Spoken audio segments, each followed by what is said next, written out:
Okay, so I'm back to show you one more thing, and then we'll be done with the Desmos. So at the very bottom, so if you scroll down past everything that I've showed you in the past, down to the very bottom, you're going to see Geometry New. And I'm going to tell you, I really haven't had the chance to work with a lot of this myself, but we're going to look at this. Of course, there's the force function calculator. There is a scientific calculator. I don't know what the testing is. I haven't tried that yet. Learn Desmos is the videos if you want to look at that. So I'm going to go and show you just a little bit about the geometry because, like I said, I haven't had the opportunity to use it much. I am going to try to incorporate it here in the next couple of weeks with my kids. So the first thing that I'm just going to do just a real quick. So I clicked over here on the segment key, and I'm just going to draw me a triangle like that, or probably could have, let's see, if we had done this, yeah, I could have made a triangle that way. Also, whoops, back to there.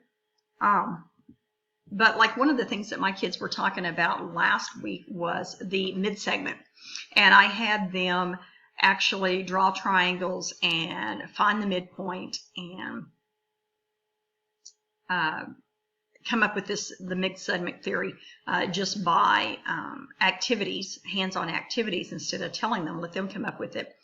And so I could have done this with the Desmos app had I been thinking just a little bit ahead of time. And like I said, I will go through and use this later on.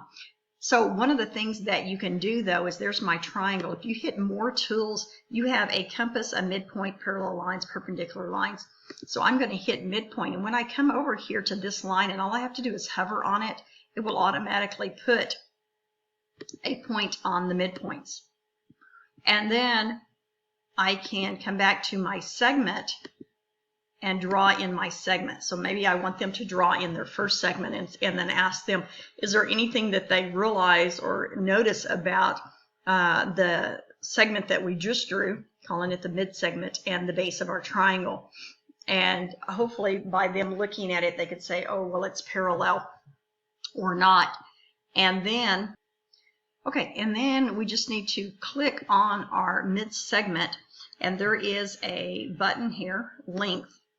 And if I click on that add label, I can come over here and it tells me that that mid segment is 1.98. And I can do the same thing for my next one. It is 3.96. And you can have everybody in the class draw their own triangles, which is generally what I do, even if I do it as a project. I have the kids do their own triangle, find the midpoint, then find the distance of their midpoint. And I sometimes, according to what I'm trying to practice, may have them do it out by hand, finding midpoint, calculating distance on the coordinate plane. Other times I just have them draw triangles with their ruler and then measure the midpoint, measure the mid segment, and then make a table of values on the board or wherever and start looking at the fact that everybody's coming up with the same thing, that in fact the mid segment is 1/2 the length of the opposite side. So that's something that you can do. Like I said, there is tons of stuff here. I have not even got into it all. You can reflect, translate, rotate, dilations, and so forth.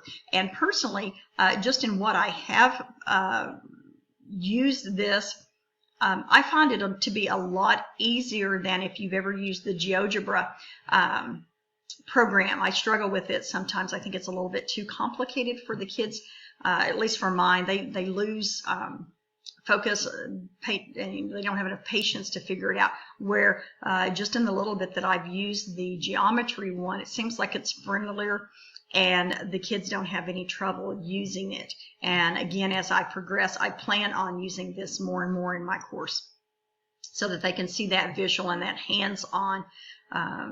So maybe if you're a paper and folder or cutter or whatever, you can stop and try the Desmos app and see if you like it. So if you try this, give me some feedback. Let me know what you think. And if you find something that really works, we're getting ready to do transformations and reflections and rotations. So I'm really hoping to get a lot of use out of it. So good luck with the geometry part of it.